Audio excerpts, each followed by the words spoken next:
Hi കൂട്ടുകാരെ, പുതിയൊരു വീഡിയോയിലേക്ക് എല്ലാവർക്കും സ്വാഗതം. ഇതിവിടെ അപ്പം ഒക്കെ ഉണ്ടാക്കാൻ നേരത്ത് അതിന് ടേസ്റ്റി ആയിട്ടൊരു ചമ്മന്തിയാണ്. അന്നേരം അതെങ്ങനെ ഉണ്ടാക്കുന്നത് നോക്കിയാലോ. ഇപ്പം ചൂട് വെട്ടിയുള്ള ഒരു പാത്രം എടുത്ത് ആവശ്യത്തിന് വെളിച്ചെണ്ണയൊക്കെ ഒഴിക്കുക. പിന്നെ നമുക്ക് ആവശ്യത്തിന് എത്ര ആണെന്ന് വെച്ചാൽ അതനുസരിച്ച് കടുകിടാം. അതൊന്ന് പൊട്ടിക്കഴിയുമ്പോഴത്തേക്ക് നമുക്ക് ഉഴുന്നിടാം. അതും ഒന്ന് ബ്രൗൺ കളർ ആകുമ്പോഴത്തേക്ക് നമുക്ക് കുറച്ച് കറിവേപ്പിലയും കൂടി ഇടാം. അതൊന്ന് മൂത്ത് വരുമ്പോഴത്തേക്ക് നമുക്ക് സവാള ചെറുതായിട്ട് അരിഞ്ഞത്, കൊച്ചുള്ളിയാണെങ്കിൽ ഒന്നും കൂടി ടേസ്റ്റാണ്. അതും ഇട്ടിട്ട് 2 പച്ചമുളകും കൂടെ കീറിയിടാം. പിന്നെ എന്നിട്ട് ആവശ്യത്തിന് ഉപ്പിടാം. അതും ഒന്ന് വഴറ്റി കഴിയുമ്പോഴത്തേക്ക് നമുക്ക് എരിക്ക് ആവശ്യത്തിനുള്ള കുറച്ച് മുളക് പൊടി ചേർക്കാം. അത് നന്നായിട്ട് ഒന്ന് മിക്സ് ചെയ്യാം.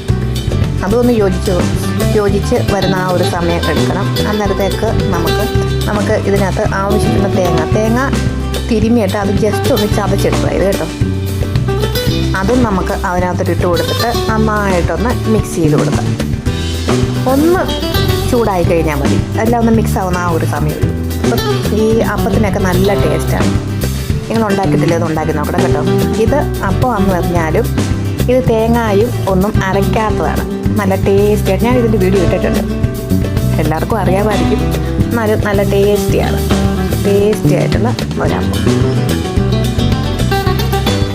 അപ്പം നമുക്ക് അപ്പത്തിനൂടെ കഴിക്കാൻ നല്ല ടേസ്റ്റാണ് കേട്ടോ. അന്നേരം കുറച്ച് 2 അപ്പം എടുത്തു, ചമ്മന്തി എടുത്തു. അപ്പോൾ അടുത്ത വീഡിയോ ആയിട്ട് കാണാം. Thank you so much.